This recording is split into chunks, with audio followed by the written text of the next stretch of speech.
Il est temps de parler culture sur France 24 et aujourd'hui littérature en compagnie d'Éric Fotorino. Bonjour. Bonjour. Merci beaucoup d'être avec nous. Alors dans quelques instants, vous nous présenterez Le Marcheur de Fès, carnet de votre voyage sur les traces de votre père biologique.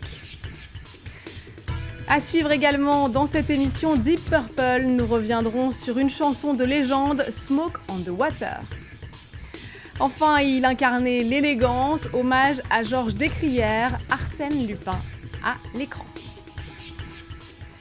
Et donc Éric Fotorino, avant de parler de votre livre Le Marcheur de Fès, on va commencer avec de la musique. Je ne sais pas si vous étiez un connaisseur de Deep Purple.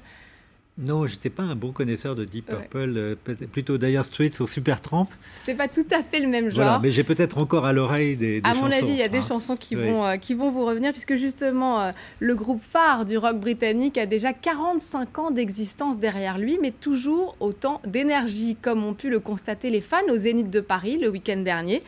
L'occasion pour nous de revenir sur un titre de légende signé Deep Purple, Smoke on the Water, sorti en 1972. Quel rocker en herbe ne s'est pas frotté un jour à ce riff de légende? Quitte à le tenter sur autre chose qu'une guitare, quitte à parfois frôler le massacre. Smoke on the Water, tube interplanétaire de Deep Purple, né d'un fait divers au début des années 70. Même 40 ans après, les musiciens du groupe ne se lassent toujours pas d'en raconter l'histoire. Décembre 71, festival de Montreux, au bord du lac Léman. Le groupe doit y enregistrer son nouvel album et assiste ce soir-là au concert de Frank Zappa. Un spectateur tire un fumigène dans le plafond, la salle prend feu. Le casino a été réduit en cendres. Nous, on est rentrés se mettre à l'abri l'hôtel. La fumée s'élevait dans les airs, mais le vent la rabattait vers le lac, et c'était comme si elle flottait sur l'eau. Et Roger a sorti « Hey, Smoke on the Water !» Et voilà d'où c'est venu. Le soir même, l'incident inspire à Ritchie Blackmore, le guitariste de l'époque, ces quelques notes devenues mythiques. Au début, il n'y avait pas de paroles, c'était juste « tac, tac, tac ». On a fait d'autres morceaux et celui-là, on l'avait laissé tomber. On a décidé d'écrire la chanson en racontant exactement ce qui s'était passé.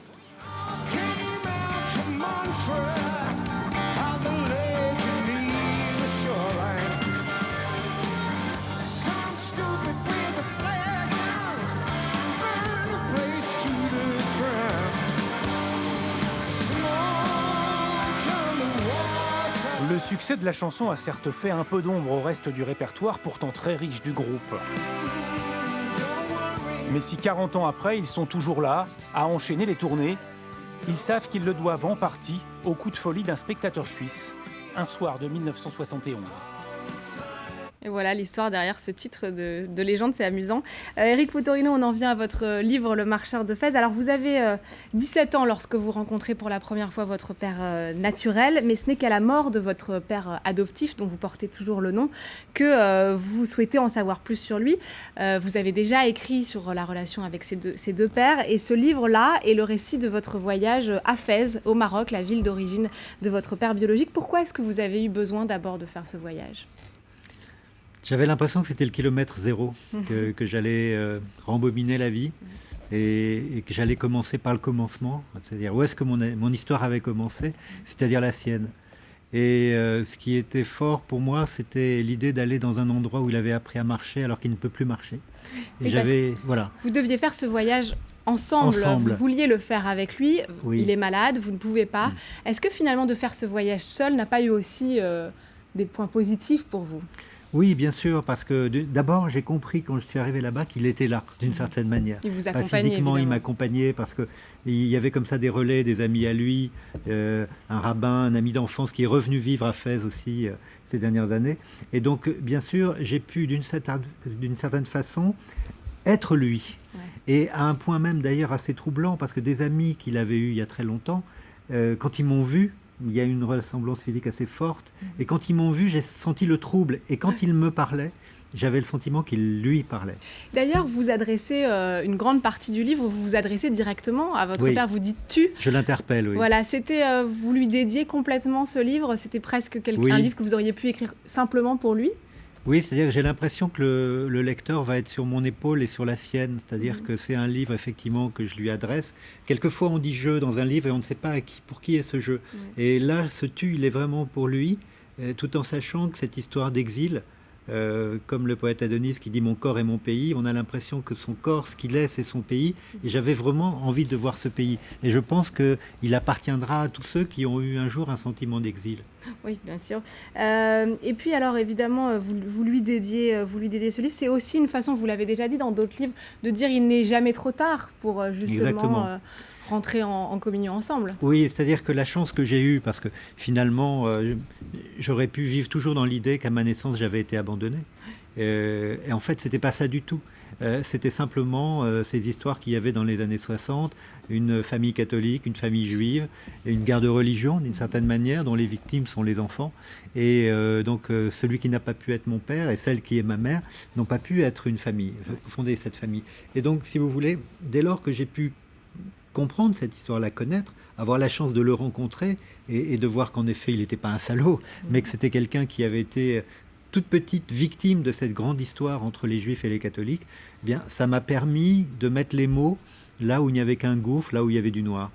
Et vous apprenez aussi beaucoup sur votre propre judéité en faisant ce voyage, justement. C'était important pour vous. Et vous avez raison, c'est vraiment la judéité, c'est pas le judaïsme, je ne suis pas juif, mais en même temps, j'ai été élevé dans la religion catholique, j'ai été baptisé, j'ai communié, j'ai été premier communion. Et dans la synagogue qui sert de musée, une synagogue désaffectée dans le cimetière juif de Fès, j'ai vu la photo d'un jeune garçon, exactement l'âge que j'avais dans les années 70, et il fait sa bar mitzvah, donc l'équivalent de la communion, et c'est vraiment mon sosie. Et, sauf qu'il a une kippa sur la tête et qu'il a les yeux bleus, ce qui n'est pas mon cas. Et vraiment, ça m'a énormément troublé, parce que je me suis dit finalement, qu'est-ce que c'est que la vie? À un moment donné, vous partez, ou vous êtes projeté dans une direction, mais ça aurait pu être tout à fait une autre.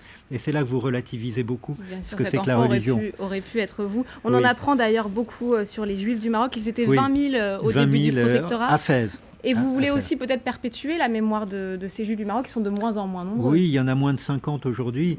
Et ce qui était intéressant pour moi, c'est de voir que cette peur qu'ont souvent les Juifs, notamment les Juifs au Maroc, une sorte de mémoire comme ça qui est douloureuse, je l'ai mieux comprise en comprenant un épisode qui s'appelle le Tritle, qui a été un pogrom en 1912, l'année où le protectorat s'est installé, de l'armée française et de l'administration française.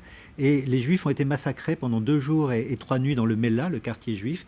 Le sultan les a protégés dans l'enceinte de son palais et il les a installés dans les cages de sa ménagerie. Et ça, quand vous voyez les photos de ces familles derrière des barreaux, avec des lions et des panthères à quelques mètres, vous dites alors finalement il les soustrait à une menace, à un massacre, mais il les place dans une sorte d'autres menaces très ambiguës. Qui n'est bien pas plus confortable. Juste petite dernière question, vous avez écrit sur votre père adoptif, sur votre père biologique, votre mère peut-être un jour pour boucler un peu cette histoire? C'est une question que souvent me posent les lecteurs.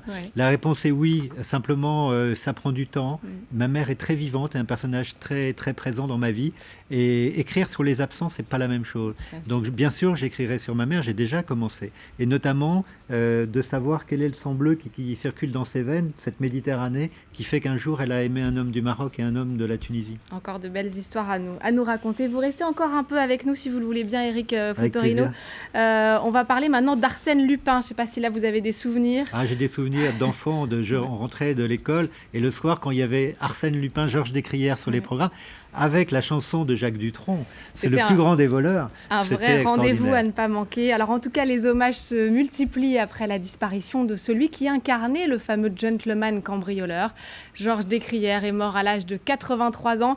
Rendu célèbre par cette série télévisée des années 70, l'acteur était aussi un homme de théâtre, sociétaire de la Comédie Française pendant 30 ans. C'est le plus grand des voleurs.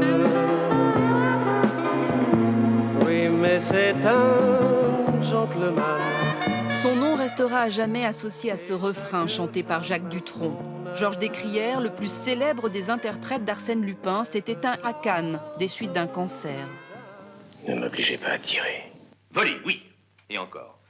à condition de ne voler que des nantis. Ce feuilleton diffusé sur la 2e chaîne à partir de 1971 le rendra populaire. Lupin ne vole pas. Il rétablit l'équilibre. Lupin a les mains propres, lui. C'est vrai qu'il a marqué le rôle de manière étonnante parce que il avait cette capacité comme ça un petit peu élégante, un petit peu aristocratique de faire l'escroc qui n'en a pas l'air. La collation avec la musique. Hier au soir? Hier au soir. Et belle? Magnifique. Et par qui? Entré à la Comédie Française en 1955, il joua les plus grands rôles du répertoire. Du Don Juan de Molière aux pièces de Georges Feydeau. Il m'a fait ouliner.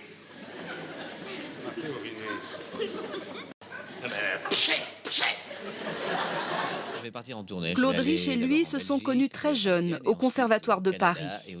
Georges était un personnage qui, sous des apparences qui se prenait au sérieux comme ça, ne se prenait pas au sérieux. Il était drôle. Tenez, mettez ça. Après son départ du Français en 1989, le gentleman acteur s'était retiré dans le Midi. Et voilà, c'est la fin de cette émission. N'oubliez pas de nous retrouver sur france24.com ainsi que sur tous nos réseaux sociaux. Merci encore à Éric Fotorino d'être venu nous parler de son roman. Je rappelle le titre, Le Marcheur de Fès, paru chez Calman Lévy. Et puis on va se quitter avec des images du violon du Titanic. L'instrument retrouvé sur l'épave du célèbre paquebot a été vendu pour plus d'1 million d'euros, un record.